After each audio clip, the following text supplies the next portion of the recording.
Pakistan stock data channel में खुशामदीद। उम्मीद है आप खैरियत से होंगे। तो देखते हैं मार्केट का Capman analysis. Pakistan oil fields का आज जी रिजल्ट आया और उसके बाद इसको बहुत ही बड़ा फेंटा पड़ा है। 580 से 565 परसेंटेज वाइज में इतना ज़्यादा तो नहीं है, फिर भी एकदम सेलिंग काफ़ी आई। और रिजल्ट चल के देखते हैं, क्योंकि रिजल्ट इतना अच्छा नहीं आया ईपीएस के हवाले से, पर देखते हैं। अब जी इनकी अगर पिछले साल के क्वार्टर से मुकाबला करें तो रिजल्ट देखें, सेल्स तकरीबन थोड़ी सी कम हुई हैं, ग्रॉस प्रॉफिट कोई ज़्यादा कम नहीं है, सॉरी नेट सेल्स थोड़ी सी कम हुई हैं और ग्रॉस प्रॉफिट भी बहुत ज़्यादा कम नहीं हुआ, लेकिन net profit profit for the period काफ़ी ज़्यादा कम हो गया है। 9 के मुकाबले में 2.5 हो गया है और ईपीएस 34 के मुकाबले में 9 हो गई है। तो बेसिकली इसकी वजह से इसमें थोड़ी मार पड़ी, लेकिन इसमें असल में यहाँ पे सबसे ज़्यादा इम्पैक्ट आया है एक्सप्लोरेशन कॉस्ट का। इन्होंने अब ये अपने वो तेल शेल के कुएं ढूंढने के लिए वो जो खुदाइयाँ शुदाइयाँ करते हैं, तो उसको एक्सप्लोरेशन कॉस्ट कहते हैं। अब इसमें ना एक्सप्लोरेशन कॉस्ट जो है ये कई दफ़ा ना वन टाइम होती है, ज़रूरी नहीं हर दफ़ा हो ऐसी, अनलेस के और कहीं से तेल निकालने की कोशिश करें। तो इसकी वजह से शॉर्ट टर्म में यहाँ पे ऐसे नज़र आ सकता है कि ये प्रॉब्लम हो गई है, लेकिन अगर बाकी रिजल्ट्स को देखें तो कोई इतने बुरे रिजल्ट्स नहीं हैं पिछले साल के पहले क्वार्टर के मुकाबले में, लेकिन फिर भी इसकी वजह से इसकी ईपीएस मुतासिर हुई है और साल की ईपीएस थोड़ी बहुत मुतासिर तो हो ही सकती है। अब एक दफ़ा थोड़ा सा देख लेते हैं कि ये था एनुअल रिजल्ट। अब पिछले साल 2023 में पता लगेगा यहाँ से कि इनकी पूरे साल की एक्सप्लोरेशन कॉस्ट, सॉरी 24 में कितनी थी।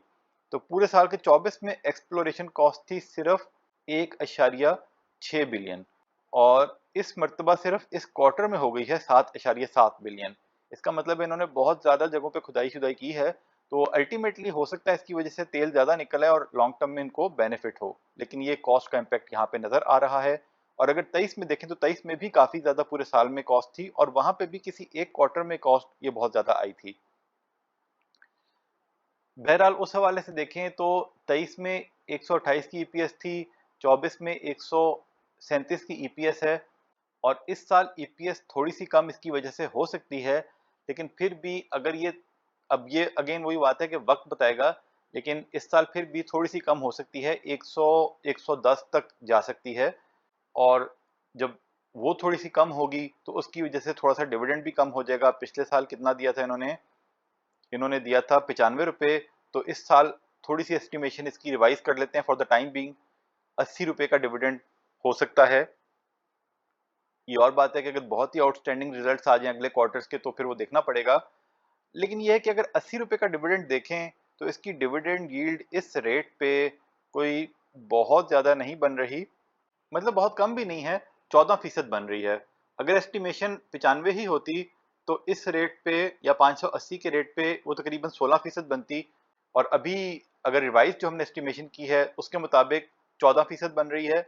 लेकिन इस टाइम पे फिर भी लोगों को ज़ाहिर बात है कंसर्न तो होगा, कहीं ये ना हो कि अगले महीने अगले क्वार्टर में प्रॉफिटेबिलिटी ऐसी ही रही और पूरे साल में कोई 70-80 रुपये की ईपीएस हुई तो डिविडेंड और कम हो सकता है, 60-65 रुपये का हो जाएगा। तो ये थोड़ा सा एक डाउट क्रिएट हो गया है माइंड में, जिसकी वजह से प्रॉब्ली इसमें सेलिंग आई। और ऑनेस्टली अगर हम आपको अपना पॉइंट ऑफ व्यू बताएं तो हम तो आमतौर पे चलते ही प्रॉफिटेबिलिटी पे हैं, क्वार्टरली उसको देख के चलते हैं और इसके प्रॉफिट को देख के फॉर द टाइम बीइंग हमने इसमें से एग्जिट कर लिया है। अब अगर यहाँ से रिकवरी आती महसूस हुई, कुछ वॉल्यूम्स लगे, तो हो सकता है हम वो बायबैक कर लें, वरना फिर हम इसको नीचे जाने देंगे। लेकिन ये है कि फॉर द टाइम बीइंग क्योंकि हम इस वक्त कुछ और शेयर से काफ़ी मुनासिब प्रॉफिट जमा हुआ है, तो हम ये अफोर्ड कर सकते हैं कि हम अपने कुछ और जो शेयर होल्डिंग्स हैं वहाँ से थोड़ा कैश निकाल लें, थोड़ा सा अपने पोर्टफोलियो को रीएडजस्ट करें, ऊपर नीचे करके देखें। तो बहरहाल हमने अपने इसमें जितने भी रखे थे, बहुत ज़्यादा नहीं थे लेकिन जितने भी थे वो हमने फॉर द टाइमिंग इसमें से एग्जिट कर लिया है। और we would rather wait for second quarter results before taking any further decision. या फिर यही वही बात है कि अगर एकदम पता लगे कि इसमें वॉल्यूम लगने शुरू हो गए हैं और ये वापस 580 600 को क्रॉस करने वाला है, तो फिर हो सकता है सोचें, लेकिन ये है कि फॉर द टाइम बिंग हमने इसमें से एग्जिट करना ही मुनासिब समझा है। और हम अब थोड़ा सा अपने पोर्टफोलियो को रीशफल आजकल करने का सोच रहे हैं। आहिस्ता आहिस्ता हमने अभी काफ़ी रीशफलिंग करनी है, क्योंकि जब हम ये आहिस्ता आहिस्ता अपने पावर सेक्टर के प्रॉफिट्स को बुक करेंगे तो फिर हमने ये देखना है कि हमने उधर से कहाँ जाना है, क्योंकि हमारी काफ़ी ज़्यादा होल्डिंग थी उस सेक्टर में। अब लॉन्ग टर्म में हमें आहिस्ता आहिस्ता वहाँ से अब शिफ्ट करना है। और हम आजकल थोड़ी सी टेक्सटाइल सेक्टर में भी कुछ कंपनीज तलाश करने की कोशिश कर रहे हैं कि जब आहिस्ता आहिस्ता इंटरेस्ट रेट कम आएगा तो प्रोबेबली वहाँ पे रिकवरी भी आ सकती है। वो उनके कई शेयर्स अभी भी काफ़ी नीचे के रेट पे हैं, तो उनको भी थोड़ा सा हम देख रहे हैं, लेकिन कोई ऐसा अभी कोई एक्स्ट्राऑर्डिनरी शेयर अभी तक कोई फर्दर आइडेंटिफाई नहीं हुआ। फिर भी अब इसका एक दफ़ा चल के ट्रेंड देख लेते हैं। आगे बढ़ने से पहले बताते चलें, हम कोई बाय सेल कॉल नहीं देते, सिर्फ फंडामेंटल एनालिसिस करते हैं। फैसला सबने खुद करना है, क्योंकि मुनाफे में मौज अपनी अपनी और नुकसान में दौड़ अपनी अपनी। जो हमारी वीडियोस देखते हैं और पसंद करते हैं उनका शुक्रिया। जिन्हें हमारी वीडियोस पसंद नहीं वो प्लीज ना देखें। अब अगर इसका ट्रेंड देखें तो देखें सेल्स तो तकरीबन जो रेंज चल रही है उसमें ऊपर नीचे करके वैसी हैं, बल्कि पिछले क्वार्टर से थोड़ी बेहतर हुई है।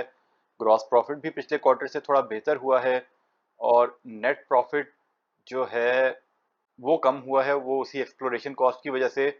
और इसी को देख लेना, अभी इसका तकरीबन आप समझें कि Q1 का जो रिजल्ट है वो Q4 24 जैसा ही है। और अगर एक्सप्लोरेशन कॉस्ट फ्यूचर में नहीं होती, 32-32 रुपए की अगर इसकी ईपीएस अगले 3 क्वार्टर्स में भी आ जाती है तो साल में 100 रुपए की ईपीएस तो हो जाएगी। देखें, क्योंकि हमने एग्जिट किया, जरूरी नहीं आप एग्जिट करें, कोई बहुत परेशान होने की जरूरत नहीं है इसमें। लेकिन फिर भी हमने on a safe side exit किए। हम थोड़ा सा कई दफा सेफ्टी की इस तरह चीजें करते हैं, और कई दफा ऐसा भी होता है कि उसमें हमें नुकसान हो जाता है कि शेयर हमने बेचा और वो ऊपर चला गया। तो इसलिए आप अपना फैसला खुद करें। लॉन्ग टर्म के लिए अगर आपने रखा है तो इसको रखा भी जा सकता है, लेकिन हमने फॉर द टाइम बिंग थोड़ा सा इसको सिर्फ एग्जिट किया है। लेकिन देखिए, हमारा कोई पता नहीं होता, हो सकता है हम 2-3 दिन बाद खरीद लें वापस। और हम हर शेयर के केस में बार बार आपको ये नहीं बता सकते कि आज हमने बेचा और आज हमने खरीद लिया। तो इसलिए आप अपनी स्ट्रेटेजी खुद कीजिएगा। तो ओवरऑल वैसे इसकी कोई प्रॉब्लम नहीं है, लेकिन सिर्फ एक्सप्लोरेशन कॉस्ट की वजह से मसला आया है। ये सारा डेटा हमने पीएसएक्स की साइट से लिया। आप खुद वैलिडेट करें, फिर अपना फैसला करें। याद दहानी करवा दें कि बाय सेल कॉल नहीं थी, वजह पहले बता चुके। तज्जिया पसंद आया तो शेयर, लाइक, सब्सक्राइब करें, बेल आइकॉन पे क्लिक करें। खुश रहें और अपने अमल पे तवज्जो दें। अल्लाह के हवाले।